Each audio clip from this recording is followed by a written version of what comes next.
चलिए प्रश्नावली 3.2 का दूसरा क्वेश्चन देखते हैं, जिसमें कहा जा रहा है कि आकृति 3.14 देखकर निम्नलिखित को लिखिए। पहला बी के निर्देशांक, दूसरा सी के निर्देशांक, तीसरा निर्देशांक -3 -5 द्वारा पहचाना गया बिंदु, चौथा ऑप्शन निर्देशांक 2, -4 द्वारा पहचाना गया बिंदु, पांचवा ऑप्शन डी का भूल, छठवां ऑप्शन बिंदु एच की कोटि और सातवां ऑप्शन बिंदु यल के निर्देशांक और लास्ट में आठवां पॉइंट यानी बिंदु एम के निर्देशांक।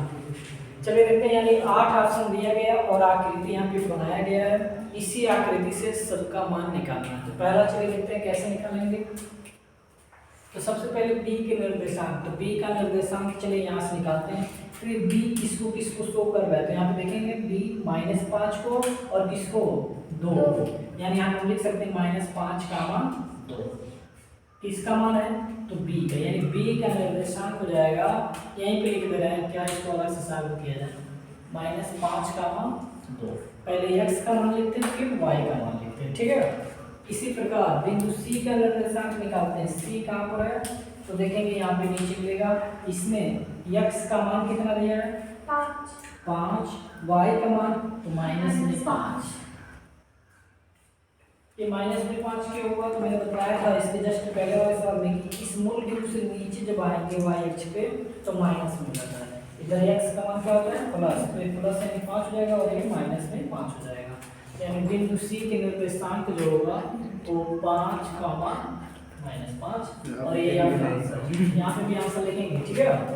तीसरा पॉइंट निर्देशांक -3, -5 द्वारा पहचाना गया बिंदु।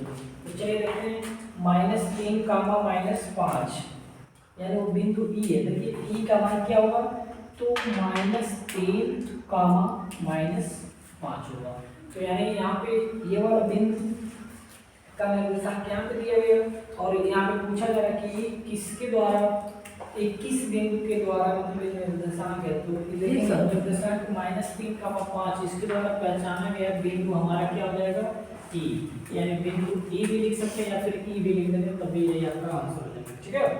अब आते हैं चौथा सवाल, निर्देशांक 2, -4 द्वारा पहचाना गया बिंदु। और चलिए देखते हैं 2, -4 कहाँ पर है, तो 2 x का मान प्लस है, y का मान 4 जो है माइनस है, तो यानी यहाँ पे देखेंगे g पर, यानी g का मान क्या है 2 और y का मान यहाँ पे देखेंगे तो -4, यानी 2, -4 हमारा बिंदु g पर है, इसलिए यहाँ पर क्या लिखेंगे बिंदु g और ये आपका आंसर है। क्यों g लिख रहे हैं, क्योंकि g का मान जो है 2, -4 है।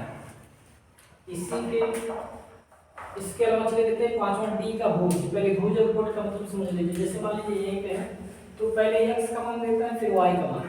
x के मान को हम भुज कहते हैं और y के मान को क्या कहते हैं, कोटि कहते हैं।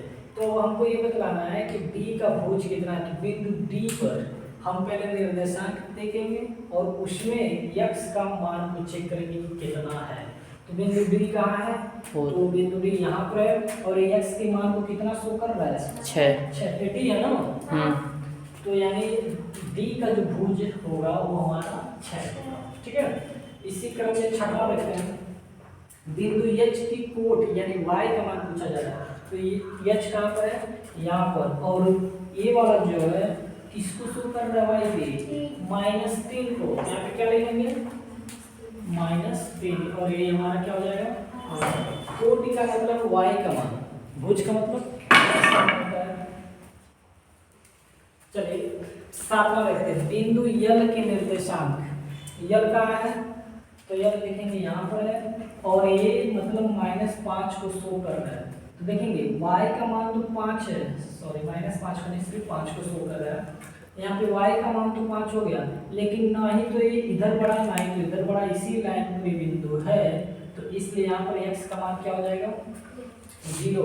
एक बार फिर समझिए, जब y अक्ष पर कोई बिंदु है तो उसका x का मान क्या होता है 0। अगर कोई इस x वाले अक्ष पर बिंदु है तो वहाँ पर y का मान क्या होता है 0। यहाँ पे देखेंगे जो बिंदु है तो y पर है, तो y का तो मान है कि 5 है, लेकिन यहाँ पर क्या x का मान क्या होगा 0। तो यानी आपका जो बिंदु यल के निर्देशांक होगा तो x का मान की जगह पे क्या लिखेंगे? 0 और y की जगह पर 5 और ये आपका आंसर। चलिए 7वां देखते हैं। 8वां बिंदु यम के निर्देशांक। यम कहाँ पर होगा है? तो यहाँ पर। नीचे अगर ये बिंदु यहाँ पर है तो यहाँ पर x का मान कितना दिया है? -3, लेकिन y का मान 9 ऊपर वाला 9 नीचे वाला है, तो इसलिए y का मान क्या हो जाएगा? 0 हो जाएगा। -3 का मान 0 और ये आपका क्या हो जाएगा? आंसर। यदि इस सवाल में किसी को कोई दिक्कत हो जरूर बताइएगा।